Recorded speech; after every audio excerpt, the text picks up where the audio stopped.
Roughly 1 in 4 Americans over the age of 65 takes a thyroid pill every morning.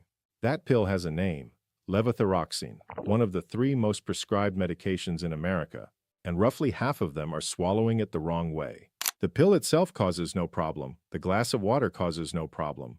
The trouble begins with the breakfast they sit down to eat in the next 10 minutes. 5 foods on the average senior breakfast table interfere with this medication. 5 quiet thieves. 5 foods, most of them sitting on the average American breakfast table right now. Most of them recommended at some point by a doctor or a magazine or a friend who heard it on television. Almost none of the people swallowing them in the wrong order have ever been warned that something is wrong. Their lab numbers drift. Their doctors raise the prescription. The dose climbs higher year after year while the real culprit sits in plain sight on the kitchen counter. By the end of this video, you will know all 5 foods by name, you will know which one causes the most damage, and you will know the simple 60-minute fix that costs absolutely nothing. Consider a 74-year-old woman and call her Margaret. Margaret is not one specific person. She is millions of seniors across America stitched together into one composite, because what happens to her every single morning is happening in millions of kitchens right now, including, quite possibly, yours. Margaret has taken her thyroid medication faithfully for 12 years. Most seniors taking this pill have a condition called Hashimoto's thyroiditis, the most common cause of hypothyroidism in America. Same pill, same time, 6 in the morning before she even turns on the lamp. She swallows the pill with a tall glass of calcium-fortified orange juice because her doctor told her she needed more calcium for her bones. Then she pours herself a cup of strong black coffee, sits down at the kitchen table, and eats a bowl of bran cereal with soy milk. Toast spread with walnut butter, half a grapefruit on the side. Margaret believes she is doing everything right. Margaret is, in fact, doing almost everything wrong, because every single item on her breakfast table is quietly stealing the medication her body desperately needs. Her doctor has raised her dose 3 separate times across those 12 years, and nobody has ever told her why. The medication she takes is called levothyroxine, and it is one of the most prescribed drugs in the United States. It also carries a secret that the pharmacy bag never reveals. Levothyroxine is delicate. The tablet needs an empty, acidic stomach to dissolve properly, and it needs roughly 30 to 60 minutes of peace before food enters the picture. Your body then converts this T4 hormone into T3, the active form your cells actually use. The American Thyroid Association has stated this in their official guidelines for over a decade.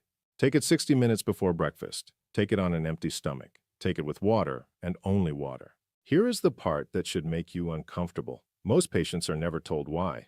They receive a prescription, receive a pamphlet, and head home. They take the pill the way Margaret takes hers, with juice, with coffee, with breakfast, and their lab numbers drift while their doses climb, and nobody ever connects the dots. 5 foods on the average senior breakfast table interfere with this medication. 5 quiet thieves. We are going to name each one, examine what the studies actually show, and by the end, you will know exactly what to change tomorrow morning. Let us begin with the worst offender, the one almost everyone gets completely wrong. Coffee. The warm, dark, beloved companion of a million American mornings, the thing that signals the day has officially begun. For most seniors, the morning cup of coffee is sacred. For levothyroxine, the morning cup of coffee is a thief. In 2008, a research team in Italy, led by Dr. Salvatore Benvenga, published a study in the journal Thyroid that has quietly haunted endocrinologists ever since. The team studied patients and healthy volunteers who swallowed their thyroid pill 3 different ways, with water, with coffee, and with water followed by coffee 1 hour later. Then they measured what actually made it into the bloodstream. The numbers were brutal. In the patients, coffee reduced thyroxine absorption by 36%. In the healthy volunteers, 29%. The peak absorption fell. The time required to reach that peak stretched out by nearly 40 minutes. The meaning of that 36% reduction is not abstract. If you take 100 micrograms of levothyroxine, swallowing it with your morning coffee is the rough equivalent of throwing 1/3 of that pill directly into the kitchen sink. And here is the cruel twist.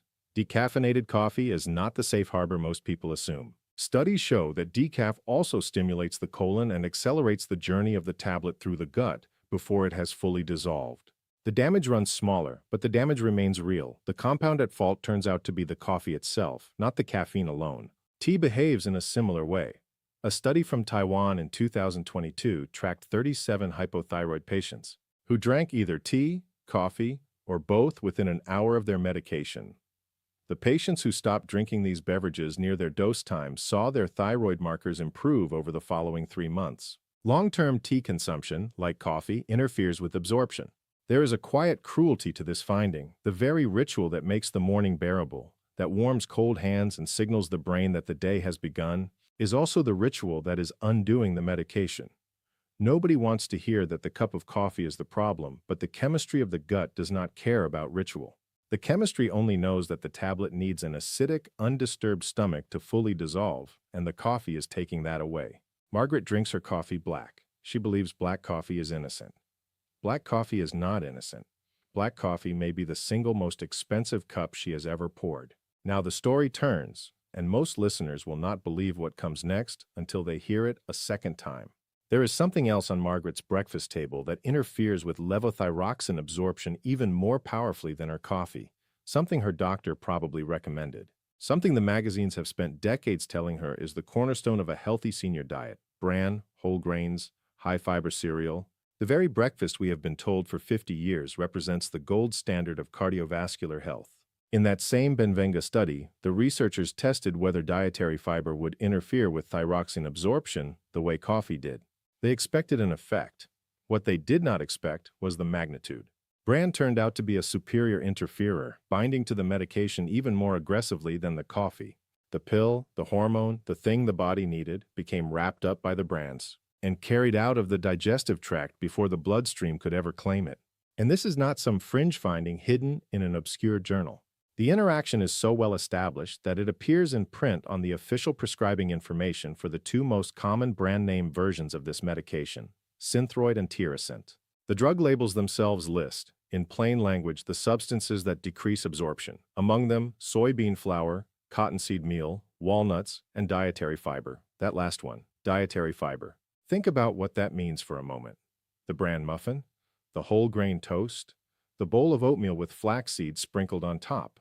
The high-fiber cereal that the box promises will support your digestion and your heart. A bowl of bran cereal at 8 in the morning is wonderful for the heart.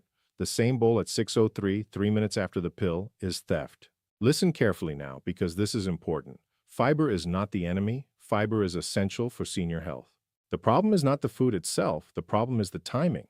A bowl of bran cereal at 8 in the morning is wonderful for the heart. The same bowl at 6:03, 3 minutes after the pill, is theft. Margaret pours soy milk over her cereal because her doctor warned her about cholesterol. She drinks a soy-based protein shake every afternoon because a magazine claimed it would help with sarcopenia, the muscle loss of aging. She adds edamame to her dinner salad because her cardiologist mentioned plant proteins. Margaret has done exactly what the headlines told her to do. But soy and levothyroxine share a long, troubled history. The interaction is so well documented that a systematic review found long-term soy supplementation was associated with a higher risk of thyroid dysfunction. The compounds in soy, particularly the isoflavones, appear to do two harmful things at once. They bind to the medication in the gut, blocking absorption, and they may also interfere with how the body converts thyroid hormone into its active form. Once again, this is not internet speculation or alternative medicine commentary. Whether you take Synthroid, Tirosint, or a generic version, the official prescribing information specifically lists soybean flour as a substance that decreases absorption. For the millions of seniors who have switched from cow's milk to soy milk for cholesterol reasons, this matters enormously. For the seniors using soy-based protein powders, this matters. For anyone who starts the day with a tofu scramble or a cup of soy yogurt, this matters. None of these foods are evil, but every one of them, taken within an hour of the morning pill, reduces the very dose the doctor is trying to give. Margaret has been pouring soy milk into her coffee for 9 years. Margaret has also been wondering why she still feels tired all the time. Margaret is not lazy. Margaret is being robbed. This next one is so small, so specific, and so unexpected that most pharmacists do not even mention it. Walnuts. Walnuts carry a reputation that approaches the religious. They earn praise for heart health. They earn praise for brain health. They get sprinkled on salads, baked into bread, blended into smoothies, and pressed into butter. In almost every other context, walnuts function as a tiny brown miracle. But for the thyroid patient, walnuts hold a secret. They appear by name on the official drug labels of both Synthroid and Tirosint as a food that decreases levothyroxine absorption, not almonds, not pecans, not cashews, walnuts specifically. The exact biological mechanism is not yet fully understood, and the studies behind this particular label warning remain limited. But the prescribing information is the prescribing information. When the manufacturer of the drug, the company with the most legal exposure on the planet, prints the word walnuts directly on their own product label, that warning carries serious weight. Margaret eats walnut butter on her morning toast because her daughter brought it home from the farmer's market and claimed it was healthier than peanut butter. The daughter is not wrong about the heart. The daughter is wrong about the timing. And now we arrive at the strange one. The one everyone has heard a vague warning about. The one that turns out to be the smallest thief in the entire lineup, and yet still worth knowing. Grapefruit. The pink, tangy, slightly bitter fruit that has spent the last 20 years on the warning labels of dozens of medications, including cholesterol drugs, blood pressure drugs, and heart rhythm drugs. Grapefruit interferes with an enzyme in the liver, and that interference can make certain medications dangerously concentrated in the bloodstream. Grapefruit interferes with an enzyme in the liver, and that interference can make certain medications dangerously concentrated in the bloodstream. With levothyroxine, however, the picture is different and honestly gentler. A 2005 study in the British Journal of Clinical Pharmacology gave 10 healthy volunteers a single dose of levothyroxine with either water or grapefruit juice. The grapefruit juice reduced the peak rise in thyroid hormone by about 11% and the early absorption curve by about 13%. That effect is real, but the effect remains small. The researchers themselves concluded that grapefruit juice slightly delays the absorption of levothyroxine with only a minor impact on bioavailability. Compared to the 36% that coffee can steal, grapefruit functions as a pickpocket standing next to a bank robber. So why mention it at all? Because Margaret eats half a grapefruit every morning, alongside the orange juice, the coffee, the cereal, the soy milk, and the walnut toast. The grapefruit alone would never cause a catastrophe, but the grapefruit on top of everything else amounts to one more small leak in an already sinking ship. Now comes the rescue, because nobody listens to a video like this one to feel hopeless. People listen because they want to fix something. Take levothyroxine 60 minutes before breakfast with a full glass of plain water and nothing else. No coffee, no juice, no food, just the pill and the water. Then wait 1 full hour before anything else crosses the lips except more water. If 60 minutes feels impossible in your morning routine, a second option carries growing scientific support. Take the pill at bedtime instead, at least 3 hours after the last meal of the day. Studies suggest this timing can be just as effective, sometimes even more so, because the stomach is genuinely empty and stays empty all the way through the night. And one final note before we close, because this matters. None of what you have heard today is a reason to stop the medication, change the dose, or abandon any of the foods you love. None of this is medical advice. The instruction is timing, not avoidance. Eat the bran, drink the coffee, enjoy the walnut toast, the grapefruit, and the soy milk.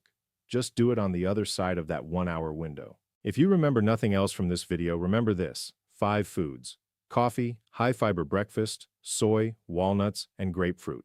None of them are dangerous on their own. All of them are dangerous in the wrong hour. Move the pill or move the food, but never let them meet inside the same 60 minutes. 6 weeks after Margaret watched a video like this one, she changed exactly one thing. She moved her thyroid pill to the moment her feet hit the floor in the morning, swallowed it with a full glass of water from the nightstand, and then she did not touch the kitchen for 1 full hour. The coffee, the cereal, the soy milk, the walnut toast, the grapefruit, all of it stayed exactly the same, just 1 hour later than before. At her next blood draw, her thyroid numbers had finally moved in the right direction for the first time in 3 years. Her doctor, genuinely surprised, asked what had changed. Margaret told him. He paused for a long moment. He did not have a good answer for why no one had ever told her. If you take levothyroxine, or if you love someone who does, share this video with them today. Not tomorrow, today. Because somewhere in this country, right now, a Margaret is pouring her coffee, lifting her pill to her mouth, and unknowingly canceling the very help her body is asking for. And the entire fix is just 60 minutes of patience.